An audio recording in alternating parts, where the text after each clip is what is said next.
let me make this perfectly clear. I love short sale deals. As a matter of fact, many of the six-figure deals we have done, Chucky Buys Lucky Houses, have been done because of short sale deals. And if you stay to the end of this video, I'm going to walk you through an actual short sale deal that we're working on right now. But the key factor you have to understand when doing short sales is that there are a particular criteria that automatically says this property is going to be great for short sale. And that's what I'm going to show you in this video, exactly how to identify the criteria that you need when you want to try to make a six-figure payday with short sale deals. But first, let me introduce myself to you guys. I am Charles Blair, the Mad Scientist, owner, founder, and operator of Chucky Buys Lucky Houses, Real Deal Meetup, and the second largest real estate investing group in the nation, The Real Deal. And I want you to leave a comment, and don't forget to share and hit that notification bell so you can be up to date every time we bring out a new video.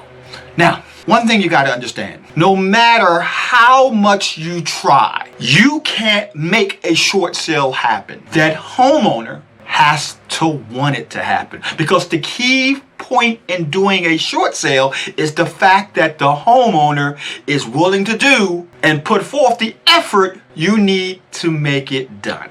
Now, I'm going to show you guys the criteria that we use to identify what is a good short sale deal. And also, we're going to go and walk through an actual short sale that we're dealing with right now. Check this out. This is what I like to call my short sale criteria checklist.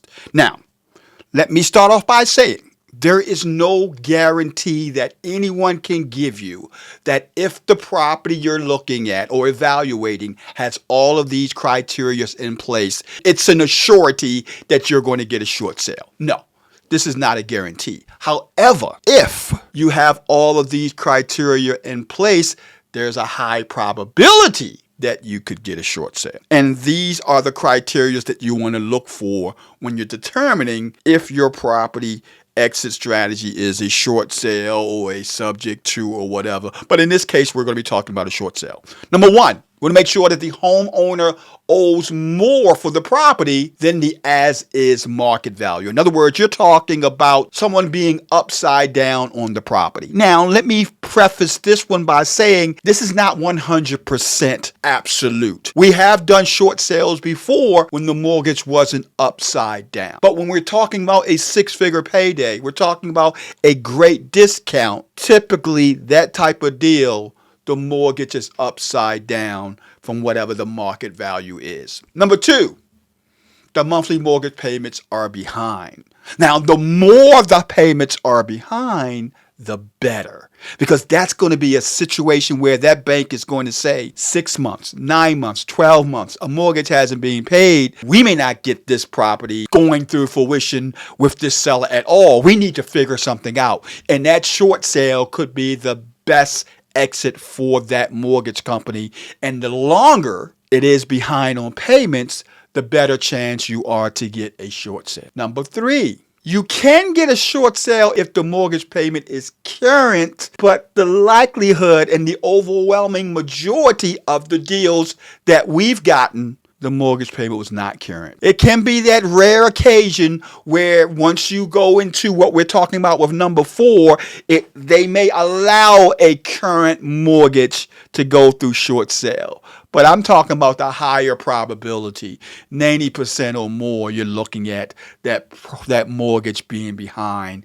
not current. Now, one of the key factors, number four, is hardship. So what do I mean by hardship? Well, we're talking about a situation where the seller has gone through some type of problem in their life that they can convince the mortgage company that the likelihood of them getting this issue resolved sooner than later is slim to none. So what are some of the examples of hardship we're talking about?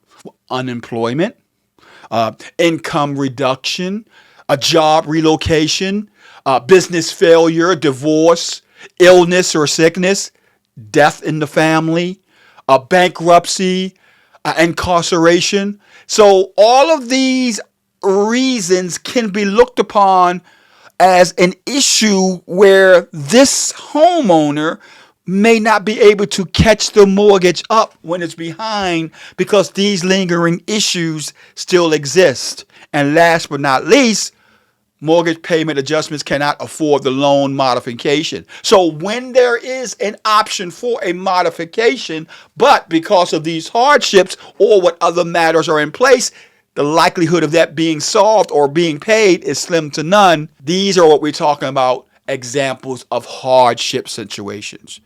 And last but not least, the property needs repairs. And I found out that this is truly one of the main factors getting a six-figure payday with short sales is when you have a property that needs a lot of repairs.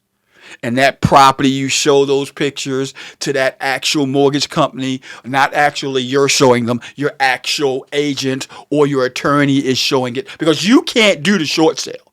It has to go through an actual agent, brokerage, or an attorney to execute the short sale. And when you can show pictures of all of this repair, now you've just positioned yourself in a good way to get that deal to that six-figure payday finish line. So these are your main criterias. Now let's go ahead and head on over to the property, and we're going to show you exactly what this deal looks like.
Okay, let's start off by talking about the neighborhood where the property is actually located at. It's called Lower Charles Village. It's actually, the official name is Charles Village. But for the investors that know Baltimore, and you know how Baltimore City is, we have particular areas that we look at and say, okay, on this side of the tracks, it's going to get a low evaluation. On that side of the tracks, it's going to get a high evaluation. Hence the name Lower Charles Village. On the Lower Charles Village side, you could be looking at an evaluation anywhere between $300 to $375. On the Upper Charles Village side, which 25th Street separates lower to upper, you're looking at an evaluation could be as high as 400 to even as high as 550. The upper Charles Village side is going into what we call the John Hopkins University side.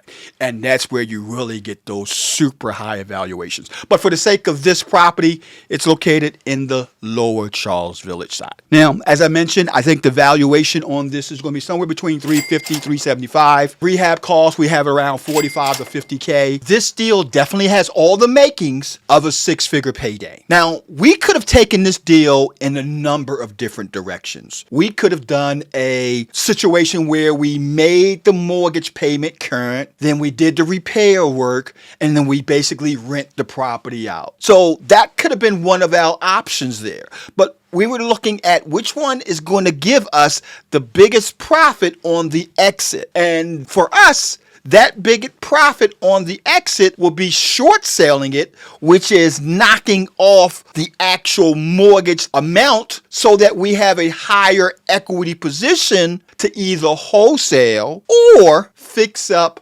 rehab, sell. So those are the two ways in which we're looking to exit out of this deal. And to me, that's going to be your best opportunity if your outcome is to make the biggest profit that you could. Keep this in mind. Your deal is only going to have the highest outcome if you work with the highest performing people. And what I mean by that, the members of your team have to be on point. Whoever's doing the short sale, if that person is on your team, that person needs to be on point with doing short sales. We have one of the best short sales people in the country that handles all of our short sales. So I know for a fact that this person knows what they're doing. They have a track record, and not all short sales are created equally. You got to realize some of these mortgage companies will offer more and some won't. So it's all about the track record and the actual experience